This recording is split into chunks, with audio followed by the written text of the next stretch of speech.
آنے والی ایپیسوڈ میں ہم دیکھیں گے کہ رابعہ سربلند کے لیے ناشتہ لے کے آتی ہے اور انہیں ناشتہ دیتی ہے کہ آپ ناشتہ کر لیں۔ اسی دوران وہ دونوں آپس میں باتیں بھی کر رہے ہوتے ہیں، جس میں رابعہ کہے گی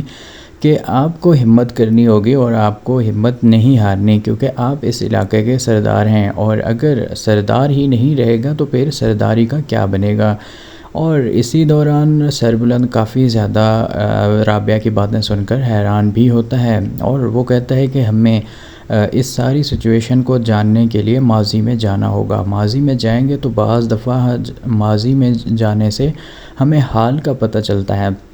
تو ابھی وہ یہی سوچ رہا ہے اور یہی باتیں کر رہا ہے کہ ہمیں ایک بار پیچھے جانا ہوگا، کہ پیچھے سے ہمیں سارے معاملات کو دیکھنا ہوگا کہ پہلے جتنے بھی یہاں حویلی میں معاملات ہوتے رہے ہیں ان سب کو ہمیں جانچنا ہوگا، اور اس کے بعد یہ آنے والے جو مسائل ہیں جو کرنٹلی ہمارے ساتھ ہو رہے ہیں پھر ہی ہمیں ان کا پتہ چلے گا۔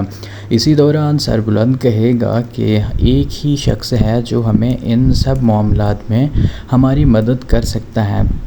اور جس سے ہم اس کی اصل حقیقت تک جان سکتے ہیں اور اس تک پہنچ سکتے ہیں، اور وہ ہے شیریں۔ شیریں ہی ایک ایسا کریکٹر ہے جو ہمیں اصل انسان تک یعنی اصل حقائق کے سامنے ہمیں لا سکتا ہے۔ اور آپ دیکھیں گے کہ شیریں جو ہے وہ پیچھے سے چھپ کے ان کی ساری باتیں سن رہی ہوتی ہیں، اور وہ اپنے آپ کو اب مزید سیو کرنے کی بھی کوشش کرے گی۔ دوسری جانب ہم دیکھیں گے کہ زعفران خان کا جو رول ہے وہ اس میں دوبارہ سے واپس آ رہا ہے، اور زعفران خان سے شاید جو سہراب خان ہے وہ مدد مانگنے کے لیے بھی جائے گا،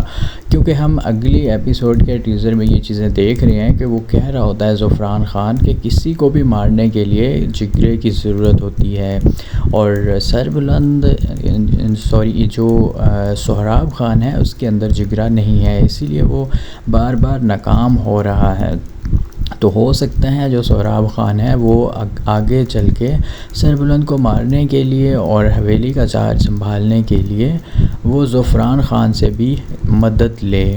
ادھر ہم حویلی میں دیکھتے ہیں تو شیریں کے لیے کافی زیادہ جو حالات ہیں وہ ٹف ہوتے جا رہے ہیں، کیونکہ بی جان یہ چیزیں نوٹ کر رہی ہے کہ شیریں کی طبیعت کچھ ٹھیک نہیں لگ رہی۔ شیریں کافی زیادہ پریشان ہے اور وہ کام بھی ٹھیک طرح سے نہیں کر رہی، کہ شیریں کے ساتھ کوئی نہ کوئی مسئلہ ضرور چل رہا ہے، کیونکہ شیریں کو کافی زیادہ دھمکیاں دی ہیں سہراب خان نے کہ اگر اس کا جو بندہ پکڑا گیا ہے اگر اس نے منہ کھول دیا تو ہمارا سارا کھیل بگڑ جائے گا اور ہم پھر پکڑے جائیں گے۔ اور اسی دوران